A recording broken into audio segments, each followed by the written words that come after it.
رسولہ الکریم اما بعد۔ آج کے سبق میں ہم پڑھیں گے تعزیت کے حوالے سے اور تجہیز و تکفین کے حوالے سے مزید کچھ مسائل۔ تعزیت کے کچھ آداب ہیں۔ تعزیت کب کی جائے؟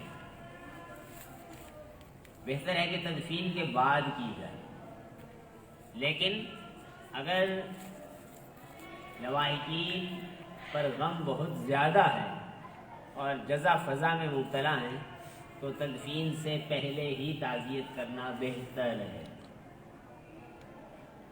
بعض لوگ سمجھتے ہیں کہ جی تدفین سے پہلے تعزیت نہیں کرنی چاہیے۔ تعزیت کا مطلب ہے تسلی دینا، جب اس کو تسلی کی ضرورت ہے تسلی دی جائے گی۔ تعزیت کرنے کا وقت مرنے کے بعد سے صرف 3 دن تک ہے۔ 3 دن کے اندر اندر تعزیت کر لی جائے۔ 3 دن کے بعد وہ شخص تعزیت کرے جو ان 3 دنوں میں کہیں سفر پر گیا ہوا تھا، اب وہ سفر سے جب بھی آئے وہ آگے تعزیت کر سکتا ہے، یا اس کے لواحقین میں سے کوئی نہیں ہے، وہ کہیں سفر پر ہے تو وہ جب سفر سے آتا ہے تو اس وقت جب ملاقات ہو اس سے تعزیت کی جا سکتی ہے۔ ایک سے زیادہ مرتبہ تعزیت نہ کرے، ایک مرتبہ نہیں۔ جب کوئی شخص میت کے گھر تعزیت کے لیے جائے، وہاں جا کے ان کو سلام کرے، مصافحہ کرے، تواضع اور نرمی کے ساتھ بات چیت کرے، بے فائدہ اور زیادہ گفتگو نہ کرے، صرف تسلی، اطمینان، سکون کے، صبر کے فضائل سنائے۔ تعزیت کے لیے جانے والے ہنسنے سے پرہیز کرے، وہ کوئی ہنسنے کی جگہ نہیں۔ اسی طرح میت کے جتنے بھی اقارب ہیں کوشش کی جائے کہ سب سے تعزیت کی جائے، کہ سب کے ساتھ میت کا تعلق ہے، سب کو ہی صدمہ ہے، تو کوشش ہے کہ سب سے تعزیت کی جائے، مستحب ہے۔ البتہ غیر محرم عورتوں سے تعزیت، محرم مستورات ہیں، ایسی فوتگی ہے کہ اس کے لواحقین میں محرم مستورات ہیں تو اپنی محرم مستورات سے بھی تعزیت کرنی چاہیے۔ تعزیت قبول کرنے کے لیے مسجد میں بھی بیٹھ سکتے ہیں، تعزیت راستے میں چلتے پھرتے بھی ہو سکتی ہے، گھر جا کر بھی ہو سکتی ہے۔ تعزیت کے لیے کوئی تعزیت آفس بنانا ضروری نہیں ہے۔ بعض اوقات ایسا ہوتا ہے مسجد میں ملاقات ہوئی، تعزیت وہاں گھر جا کے کریں گے، جہاں ملاقات ہوئی ہے وہیں تعزیت کر لیں، ٹھیک ہے جی؟ جی ہاں۔ اور پھر اس کے ساتھ ساتھ تعزیت میں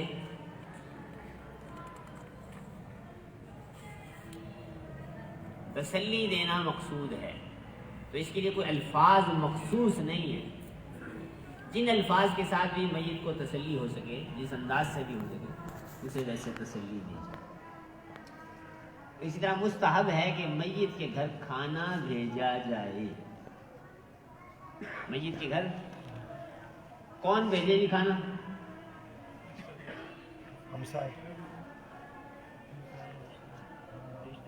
جو چاہے بھیجے، کسی پر فرض واجب۔ بعض لوگوں کے ہاں یہ ہے جی پہلا کھانا فلاں کے ذمے، دوسرا کھانا فلاں کے ذمے، تیسرا کھانا فلاں کے ذمے۔ کسی کے ذمے کوئی کھانا نہیں۔ ایک بات یاد رکھیں، یہ جو کھانے کا ٹیکس لگا دیا جاتا ہے، بعض لوگوں نے ہمیں ایسے ایسے حالات بتائے، بڑا دکھ ہوا سن کے کہ جی جن لوگوں کی بچیاں بیاہ کے اس گھر میں آئی ہوئی ہیں ان کے جو ہیں میکے والے وہ کھانا دیں گے، بچی بھی دی، جہیز بھی دیا، اور مزید پروٹوکول چلتے رہیں گے، تا حیات چلیں گے۔ بھائی انہوں نے کوئی ہے جی کیا گناہ کر لیا بھائی؟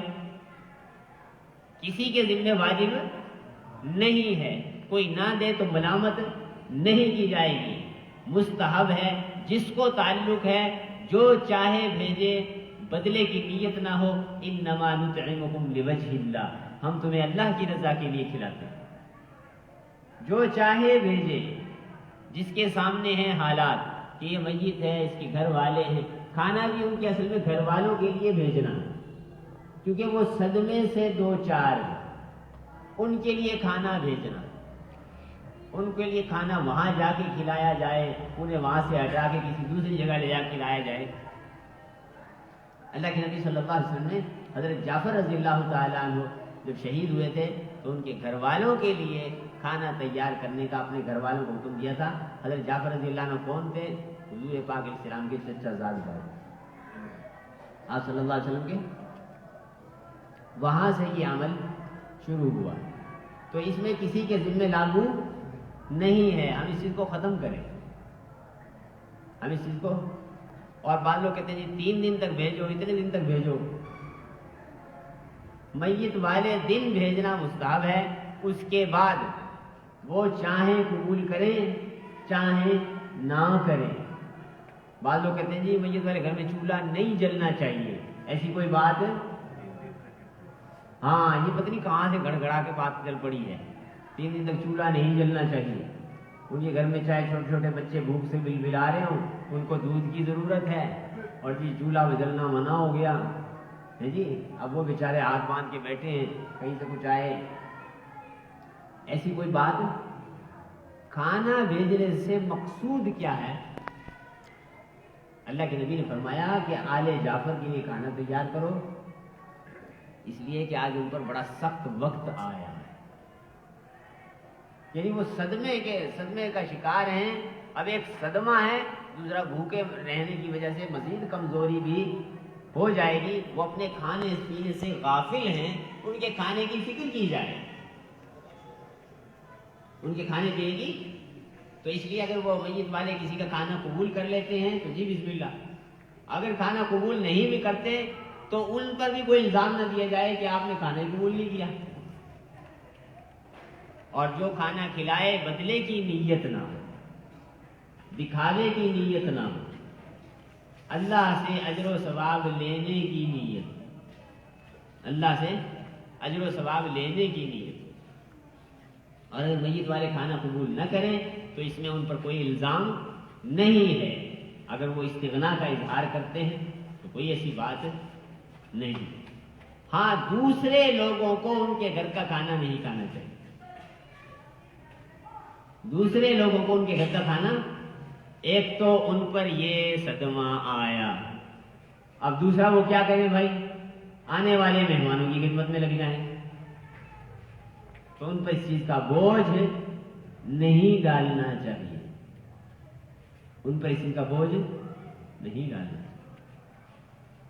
دوسری بات، بعض اوقات مرنے والا دنیا سے رخصت ہو گیا، وہ جو مال چھوڑ کے فوت ہوا ہے وہ کس کا ہے بھائی؟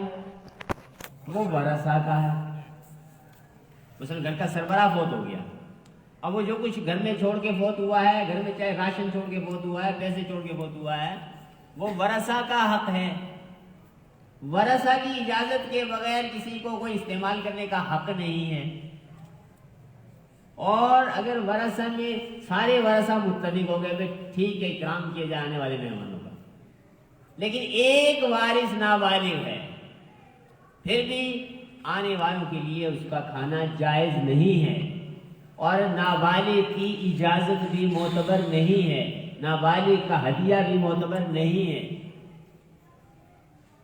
بڑی احتیاط کی ضرورت ہے، میت والوں کے گھر بڑی احتیاط کی ضرورت ہے کھانے پینے کے حوالے سے، خاص طور پر جب ان کا کوئی سربراہ فوت ہوا ہو اور اس کے ترکے میں سے کھانے پینے کا اکرام کیا جائے۔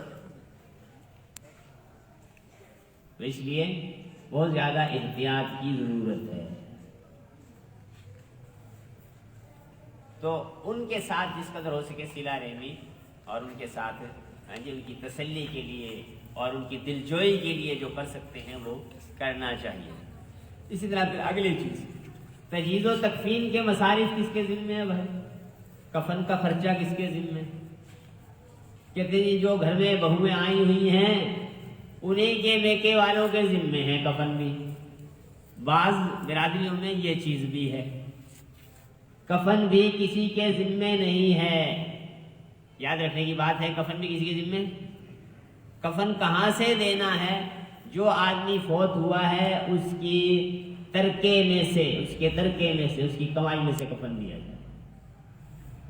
اگر کوئی اپنی خوشی سے کفن دیتا ہے تو اسے اس کا اجر ملے گا. یاد رکھنا, جو کسی مسلمان کو کفن دے اللہ اس کو جنت کے جوڑے پہنائے گا. جو کسی مسلمان کو کفن دے اللہ اس کو جنت کا جوڑا پہنائے گا. چند 100 روپے کا کفن اور اتنا بڑا اس پر اجر ہے. تو اگر کوئی اجر و ثواب کی نیت سے دے رہا ہے اس کا کفن قبول کیا جائے گا. اگر کسی پر یہ لازم سمجھا جا رہا ہے اور وہ دے رہا ہے تو اس رسم کو توڑنا بہت ضروری ہے. اس رسم کو توڑنا بہت ضروری ہے. نہیں کفن فلانوں کے ذمے, کفن کسی کے ذمے نہیں ہے. اگر کوئی خوشی سے دے رہا ہے اس کو اس کا اجر ملے گا, اور کوئی خوشی سے نہیں دے رہا تو پھر اس کا کفن کہاں سے لیا جائے گا؟ میت کے ترکے میں سے. اس کی تجہیز و تکفین کا تمام خرچہ, اس کی قبر کی کھدائی کا تمام خرچہ میت کے ترکے میں سے. اگر میت کوئی ترکہ چھوڑ کے فوت نہیں ہوئی تو زندگی میں اس پر اس کا نفقہ جس کے ذمے واجب تھا, کفن تجہیز و تکفین کا خرچہ اس کے ذمے. بچہ فوت ہوا اس کے ماں باپ کے ذمے اس کا نفقہ تھا, اس کے باپ کے ذمے تھا اس کا نفقہ, تو باپ کے ذمے ہی اس کی تجہیز و تکفین کا خرچہ ہے. بوڑھے والدین میں سے کسی کا انتقال ہوا ہے, ان کا نفقہ جو ہے اولاد کے ذمے تھا, تو کفن بھی کون دے گا بھائی؟ اولاد دے. اگر ان کے پاس بھی کچھ نہیں ہے, مثال ہے, تو جو اس کے وارث بنتے جن کو اس کا ترکہ پہنچتا, اگر یہ کچھ مال چھوڑ کے فوت ہوتا, ان سارے ورثہ کے ذمے. ٹھیک ہو گیا جی؟ ہاں, کسی کے یہ ذمے لگا دینا جی فلانے کے ذمے ہے جی وہ دیں گے کفن, چاہے وہ خوشی سے بھی دے رہے ہوں, تو ایک چونکہ غلط چیز چل پڑی ہے اس کو توڑنا بہت ضروری ہے. کہ یہ کوئی ٹیکس نہیں ہے بھائی, مسلمان کا مال اس کی طیب نفس کے بغیر حلال نہیں ہے. رسومات کو ختم کرنا ہے. جب ہمارے پاس دین موجود ہے, اللہ کے نبی ایک واضح دین دے کر گئے ہیں, تو اس کے مطابق اپنے تجہیز و تکفین کی ترتیب بنائی جائے. میت کو نہلانے کا کتنا اجر ہے؟ فرمایا کہ جو شخص میت کو غسل دے وہ گناہوں سے ایسے پاک ہو جاتا ہے جیسے ماں کے پیٹ سے پیدا ہوا ہے. ہمیں میت کو غسل دینے کا طریقہ سیکھنا چاہیے. میت کو غسل دینے کا طریقہ تو کیسے سیکھیں گے؟ ابتدا میں کسی غسل میں معاونت کر دیں, معاونت کرتے کرتے غسل دینے کا طریقہ آ جائے گا. تو غسل دینے کتنی بڑی فضیلت کی بات ہے کہ جو کسی مسلمان کو غسل دے وہ گناہوں سے ایسے پاک ہو جاتا ہے جیسے ماں کے پیٹ سے آج ہی پیدا ہوا ہے. اور جو میت کو کفن پہنائے اللہ اس کو جنت کا جوڑا پہنائے گا. میت کو غسل کون دے؟ میت کو نہلانے کا حق سب سے پہلے اس کے قریب ترین رشتہ داروں کو ہے کہ وہ خود نہلائیں. عورت کی میت کو اس کی جو قریب عزیزہ ہیں, اس کی جو رشتہ دار خواتین ہیں, قریبی رشتہ دار خواتین, ان کا یہ حق ہے کہ وہ غسل دیں. اس لیے کہ قریبی رشتہ داروں کے لیے اب یہ اپنے عزیز کی آخری خدمت ہے, تو انہیں چاہیے کہ وہ خود اس خدمت کو سر انجام دیں. باقی کوئی دوسرا شخص بھی نہلا سکتا ہے, لیکن مرد کو غسل مرد دے, عورت کو غسل عورت دے.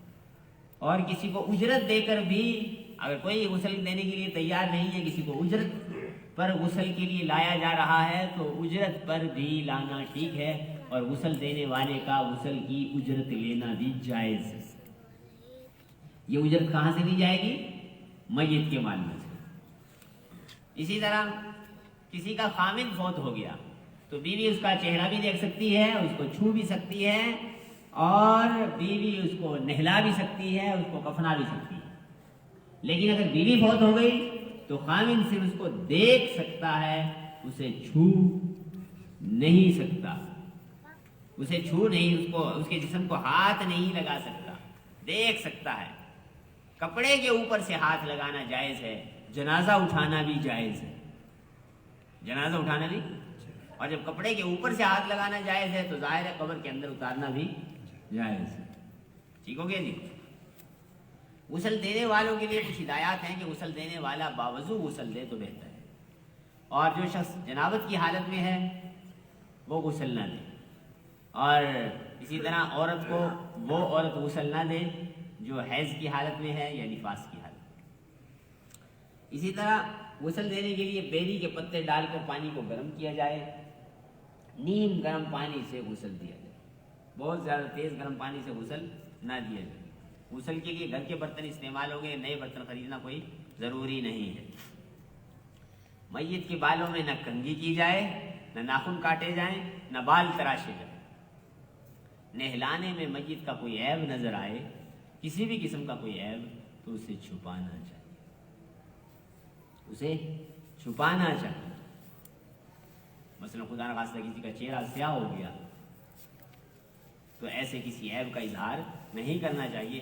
ہاں کوئی اچھی چیز نظر آئے، مثلا چہرہ بہت خوبصورت ہو گیا، چہرہ روشن ہو گیا، اور کوئی ایسی اس کی کوئی نیک آدمی کی کرامت ظاہر ہوئی، تو ایسی چیز کا تذکرہ کرنا یہ مستحب ہے۔ اسی طرح جو آدمی غسل دے، غسل دینے والے کو بعد میں خود بھی غسل کرنا مستحب ہے، ضروری نہیں، مستحب ہے، کرے گا تو اجر ملے گا۔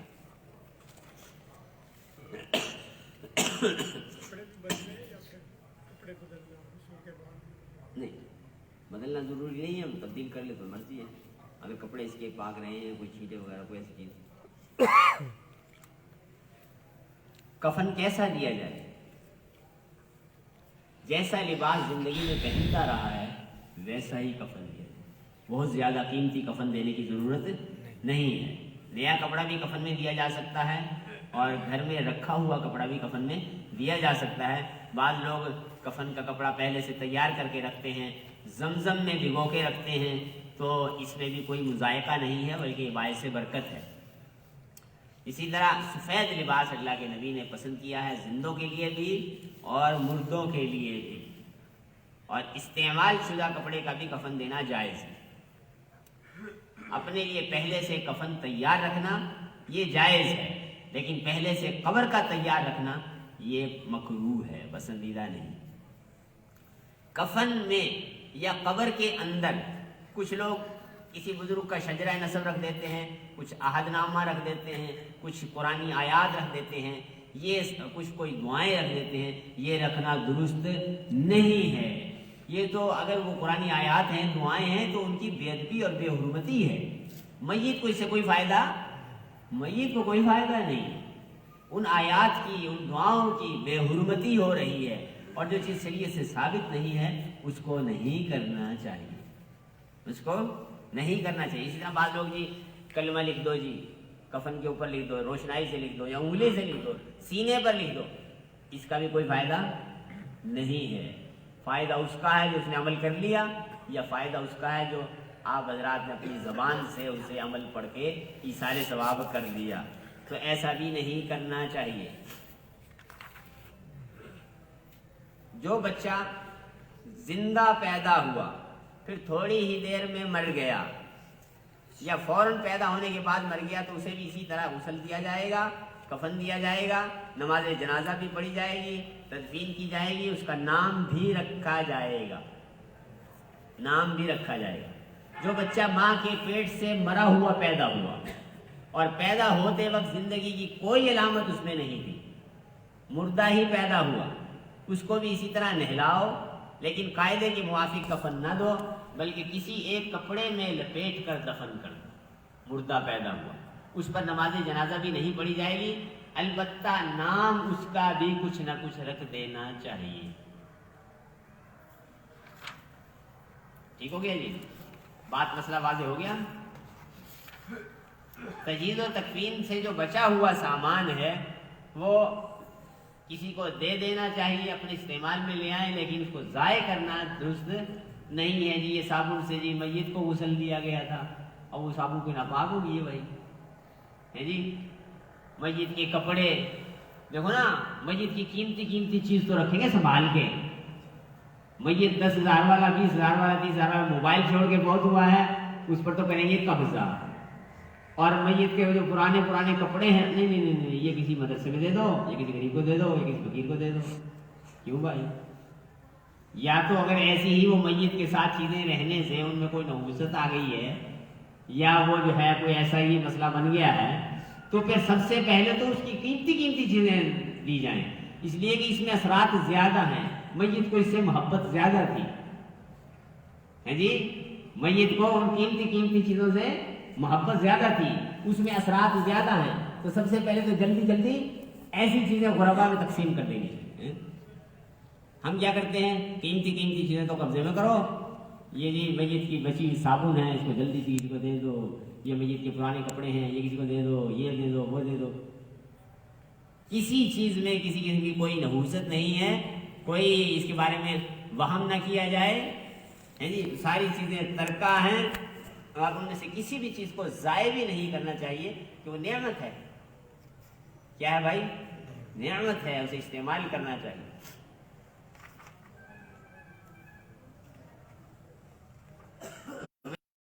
ان باتوں پر ہمیں انشاءاللہ کل نماز جنازہ کے حوالے سے گفتگو ہوگی۔